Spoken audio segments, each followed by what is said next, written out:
Well, hello everyone. Well, here we are at part 3 of my Pilot Yellow inspired videos. Again, I would like to say thank you to all the team at BC Helicopters, and especially Misha for answering my emails about locations that they fly in. I should also mention VSKYLABS for the fantastic Cabri helicopter they produced. It's been a pure joy to fly around. And so back to today's video. I'm starting off at a place called Stave Lake, and this is an area where Pilot Yellow does a lot of, I'm going to say, his groundwork.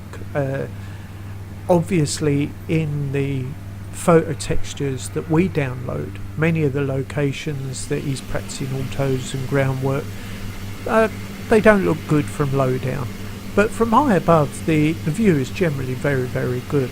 So we're heading off towards the end of Stave Lake, and we hit this wonderful yellow tile that I still haven't put right in my scenery, so I'll have to find a way of doing it. But it's a very strange looking area, obviously done at a different time of year or with a different satellite, I'm not sure which, but you'll never know with Google. They update it as and when they wish. We're actually heading to a place called Alligator Point in a moment, so I can't imagine the reason why they would call it Alligator Point, but I'm sure they had good reason to do so. So just there, just on the corner, you can see it, and Google's not showing any alligators, but it's not a place I would probably go and have a walk around if that's the name they've given it anyway. We're going to head for a little landing spot round the corner, and that's going to be called Cypress Point. And much of this stuff I had to look up on Google Earth because obviously they're places I don't know locally. So that little sandy point you can see in the distance there, we're going to land there, and as I say, that's called Cypress Point. And what I'll also do is put on my X-Plane map, which I normally run on a separate monitor. Now I really like this because it shows Google Earth and it shows your exact positioning, and if you're flying, I'm going to say visually, looking for reference points, it's a great program. It can also be pulled into VR mode if you want to, so you can have it as an open window in VR as well. I think I use VR Move for that. So I'll just put it to one side at the moment, so you can see we're still in Stave Lake, and the reference point is Cypress Point here. I've also opened up the AVI tab on the helicopter, so you can see the difference between the two. And we head off down the right hand side of Stave Lake. Now the weather at this point, overcast and cloudy. That's going to change because I'll actually change the settings to a nice sunny day for when we go for the mountains. But we're, as you can see on the map on the right hand side, we're gradually moving our way up.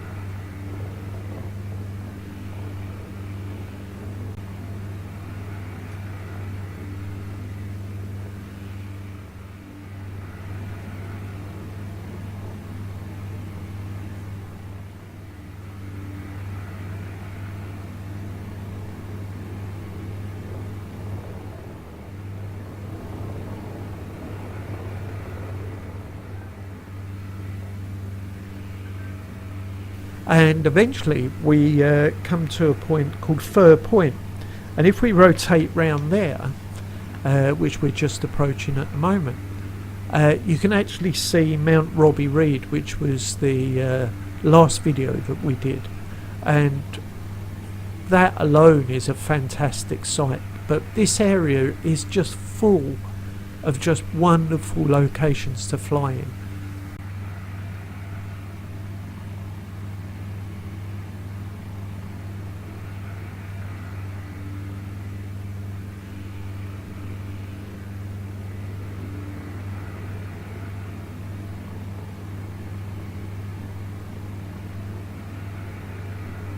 And you can see that it comes to an end, and on the left hand side there's a nice waterway that goes up. Now, strangely enough, in Google Earth and on lots of other maps I've looked at, this waterway isn't mentioned at all. I don't actually know the name of it, which is rather strange because it's obviously quite a substantial waterway. So we'll fly down here between the ridges, or the canyon as we would call it, and there's a nice landing spot there on the left hand side that we're going to go to, and then I'll actually put it into VR mode. Now, for those of you that do follow my channel, you'll know I've been working on a new collective stick, and my landings actually aren't as good as they were beforehand. The collective stick is actually brilliant, I'm really pleased with it, but because it's actually a bit stickier, I'm having to rethink about how quickly I pull on collective, so the landings are not as good as usual.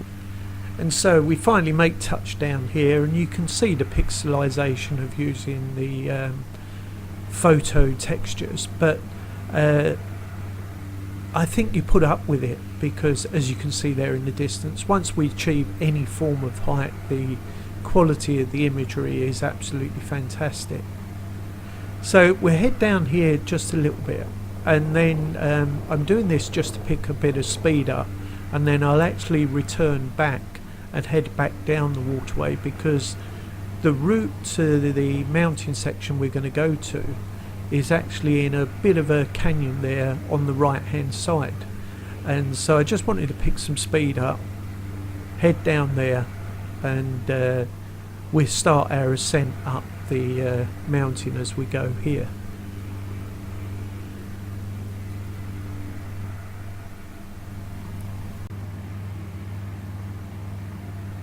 And you can see on the right hand side there's a bit of a steep lip, and there's a volcanic lake there which we'll just have a quick look in. Now this is at the base of Mount Kranrod and Mount Judge Howay, or Howay, Howay. So we'll just have a quick look at this little volcanic lake, and then pick some speed up and head towards Mount Kranrod. And it's not a great height, it's 1,817 metres to the top, but in the little Cabri obviously we need to keep this forward speed going all the time to get enough lift. It's not going to just climb and climb on its own, so it's better to fly around and go away from the mountain and come back in, picking speed up all the time and picking up lift as we go. Now I did actually put some wind on, and I was hoping a bit like a slope soarer that we would get more lift coming up the side of the mountains, but it doesn't seem to work on helicopters in the same way. Maybe I didn't set it high enough, but as you can see, scenery looks great, and we're gradually going to make our way up to the top of Mount Kranrod here. The little Cabri is a fantastic helicopter. I do jump back into the AB 412 or the Bell 412 quite often because I love that as a helicopter, but it reminds us that we have to use our feet, this little helicopter, to keep it level and look at the dials and keep an eye on other things. So we've gone through a nice gap here, mainly to keep up speed. We weren't going to get to the summit of Cranway the way we were going, so again, fly around the outside, keep going forward, keep the collective on, and it's a long old climb, but for a small helicopter it's amazing how well it works, and I think VSKYLABS did a great job on this. Now as we come round here and just come over this ridge, there's another little volcanic lake on the right hand side. Well, say little, it looks quite large, and it comes under the name of Kunzelman. I hope I pronounced that correctly.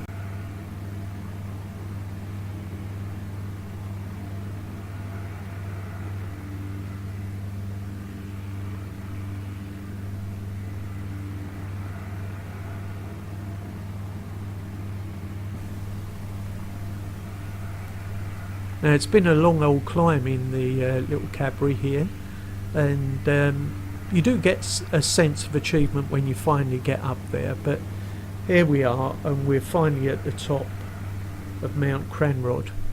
and the view is just outstanding, which is the word I use a lot in all of my videos, as you know.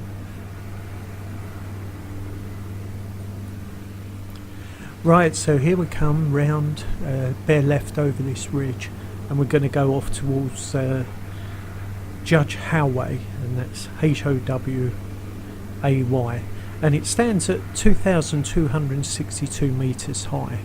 So we're going to try and pick a fair bit of speed up, try and gain some lift. What a lovely view that is down the valley there. And we've jumped forward a little bit in time here, because it does take a while in the little Cabri. And there's some nice outside shots.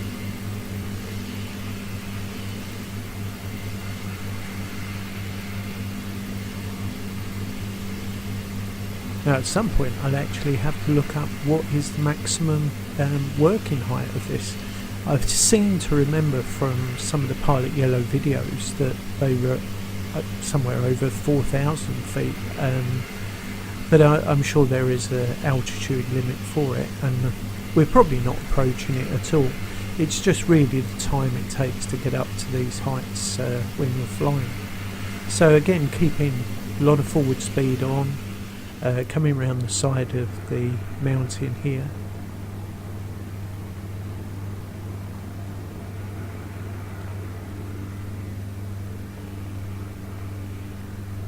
And as probably most of us do, we get a certain amount of forward speed on, lift the nose up, it helps increase the height a bit quicker at the loss of speed. And then we're not going to make it over the big ridge, but we'll go over this smaller one here, maintaining that speed all the time.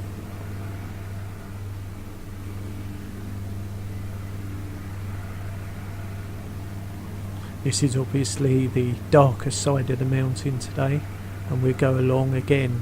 I've picked a spot there slightly lower than some of the other peaks. Go through that one, maintain the speed.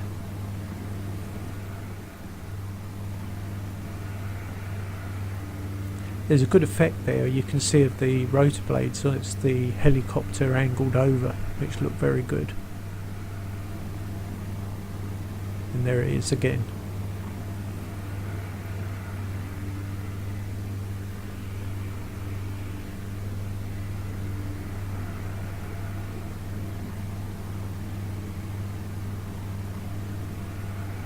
So it's been a long old journey, this one. I think this video is probably going to be about 20 odd minutes, which is quite long to keep babbling on for, so good on you if you've actually stuck with it and worked the way to the top of the mountain here. And it seems higher than 2,262 metres. It's certainly I'm sure if you were to climb it you'd think that was the case, but flying up you think we were actually higher. But we're just coming up to the peak of the mountain here, and I think we're going to get it on this rotation round.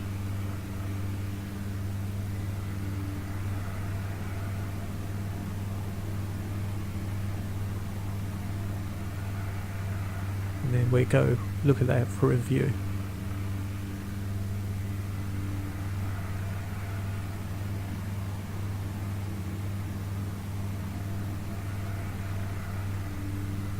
Now from up here, if you'll see just in the distance there on the right, there's another lake. I call them volcanic lakes. They're full of water, obviously not volcanic rock. But that's where we're going to head to next, because it looks like there's a bit of a flat landing zone there. So we'll get over the top here, then drop the nose down, pick some speed up, and go over to this little volcanic lake or water lake, and it's underneath the Witness Peak it's called. They've got some great names for the mountains around here, haven't they? So you can see it there in the distance,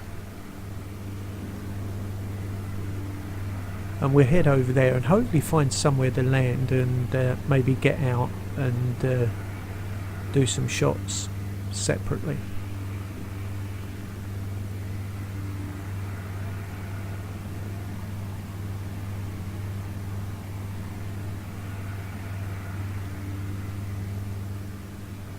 Now we'll do a bit of a jump forward there in time, and you can see the what I'm going to call flattish area there on the left. And one of the things I've realised with the photo texture scenery is judging a flat surface is extremely difficult. You can get quite close before you actually notice whether it's actually flat or not.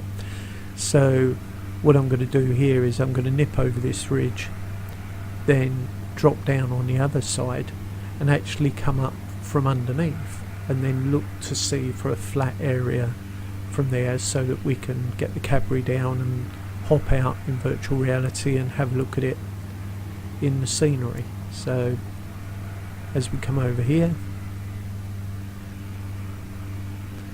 you can see there wasn't really anywhere to land on that section. So looking down there, we drop down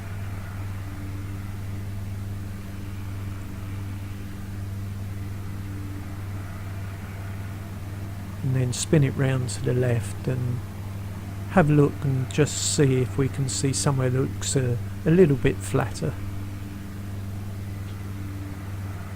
So you can see there as we're spinning round, that looks a lot flatter there at the top there. So we come over this little bump and then hopefully make a reasonable landing.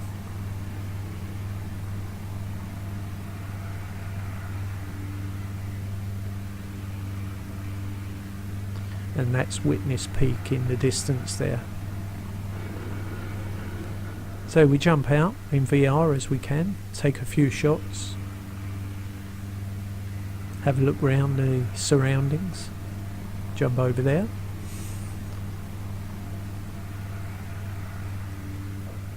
and then eventually get back in the Cabri, and it's really time to head home. So we'll head for the edge of the peak here, or cliff, and then we'll do a rapid descent down into the valley again.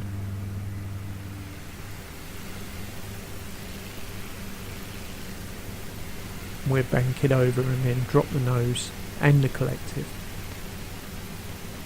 Now one of the things I've noticed with the Cabri is that certainly if it's a long descent, I seem to be dropping the collective so that it's virtually in auto rotation mode to get it down fast enough, but it doesn't seem to be over speeding or anything along those lines. So some great views there, dropping back down into that original waterway that I couldn't find the name of.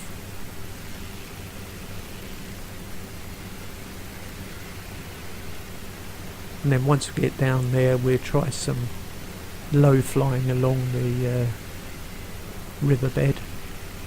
And then at the end of the waterway, I'd already picked a landing zone that I'd seen in Google Earth, which was a flat area just on the left. So again, quite a handy thing, Google Earth, if you're planning a flight, want to go and have a look around, see what's there. You can zoom around and jump distances much quicker than you can if you're doing it in real time. So that's a great shot. I always leave the front, what they call the log light, on. I take it log light, L-O-G light, and it just looks always better with it on. So we get some speed up, coming to the end here. And then as we go around this corner here, you can see that sandy patch in the distance there. And again, you never know with this photo texture whether it's going to be a small layer of water over the top or whether it is actually a sandy patch. Now from this angle it does look sandy and it's going to be okay to land on. That was the picture I had from Google, and we just bring it round and hopefully come in for a soft landing.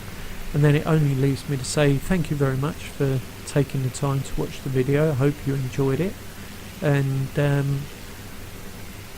I'm going to have to think of something different apart from mountains next time to go and do. But so thanks a lot for listening, and enjoy your week.